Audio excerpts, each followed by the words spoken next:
एक महत्त्वाची बातमी आहे। राज्यातील बिबट्यांच्या हल्ल्यासंदर्भात मंत्रालयात बैठक होणार आहे।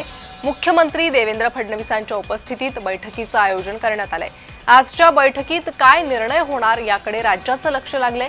गेल्या अनेक दिवसांपासून बिबट्यांच्या हल्ल्यात वाढ झालेली आहे। शिरूरमध्ये बिबट्यांचा हेदोस पाहायला मिळालेला आहे। 15 दिवसात 3 नागरिकांचे बळी या बिबट्याने घेतले होते। अजूनही दहशत कायम आहे। अनेक ठिकाणी नागरी वस्तीत बिबट्यांचा मुक्त संचार पाहायला मिळतोय आणि त्यामुळेच ही बैठक आयोजित करण्यात आलेली आहे। या बैठकीत आता बिबट्यांच्या संदर्भात काय निर्णय घेतला जातो याकडे लक्ष आहे।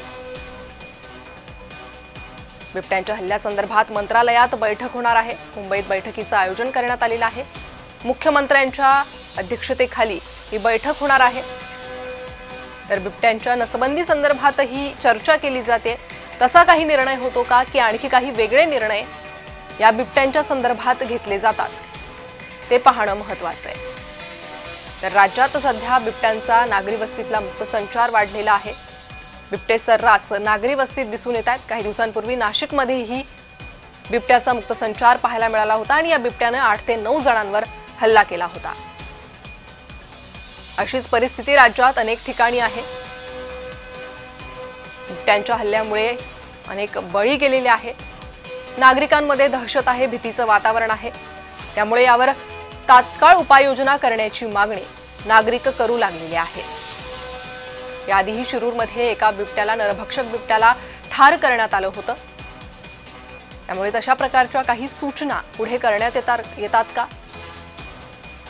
त्यामुळे या राज्य सरकारच्या बैठकीकडे लक्ष लागलेलं आहे।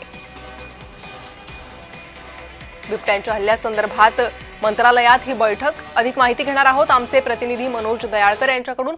मनोज, बिबट्यांच्या हल्ल्यासंदर्भात ही महत्त्वाची बैठक होते, काय माहिती? नक्कीच आपण या ठिकाणी भेटत राज्यात अनेक ठिकाणी जिल्ह्यांमध्ये बिबट्याने धुमाकूळ हा घातलेला आहे आणि त्या पार्श्वभूमीवरती मुख्यमंत्री देवेंद्र फडणवीस यांनी बैठक आज मंत्रालयामध्ये बोलवलेली आहे। दुपारी राज्य मंत्रिमंडळाची बैठक संपल्यानंतर ही बैठक असणार आणि या बैठकीला आपण बघितलं तर मुख्यमंत्री देवेंद्र फडणवीस आणि उपमुख्यमंत्री एकनाथ शिंदे तसंच आपण बघितलं वनमंत्री गणेश नाईक हे देखील या ठिकाणी उपस्थित राहणार आहेत आणि आपण या ठिकाणी गणेश नाईकांनी देखील बैठक बोलावली होती काल आणि त्या संदर्भात त्यांनी सर्व वन विभाग आहे त्याला देखील या ठिकाणी बैठकीमध्ये निर्देश दिलेले आहेत आणि त्यानंतर मुख्यमंत्री देवेंद्र फडणवीस यांनी ही आजची बैठक बोलवली आहे। त्यामुळे बिबट्यांचा काय निर्देश मुख्यमंत्री देतात आणि कशा प्रकारे हल्ला या ठिकाणी जो नागरिकांवरती होता तो कशा प्रकारे रोखला जाईल या ठिकाणी देखील हे पाहणं महत्त्वाचं ठरणार आहे। जी मनोज, धन्यवाद या सविस्तर माहितीसाठी।